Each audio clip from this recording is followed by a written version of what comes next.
একটা কথা মনে রাখবা, এই দুনিয়াতে কেউ কারোর আপন না। আপন একটাই, টাকা। যার কাছে টাকা আছে সে হলো তার আপন। তো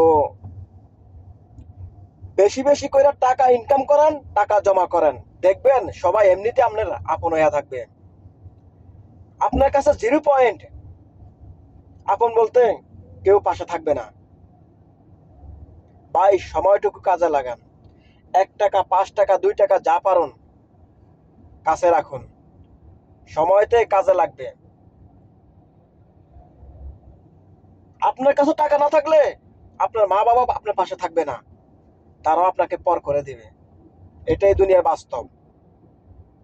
কারণ এখনকার জগতে মানুষের কাছে টাকাটাই প্রিয়। ধন্যবাদ সবাইকে। আশা করি ভিডিওটা ভালো লাগলে শেয়ার করে দিবেন, আর ভিডিও যদি ভালো না লাগে তাহলে শেয়ার দিতে হইব না। ধন্যবাদ।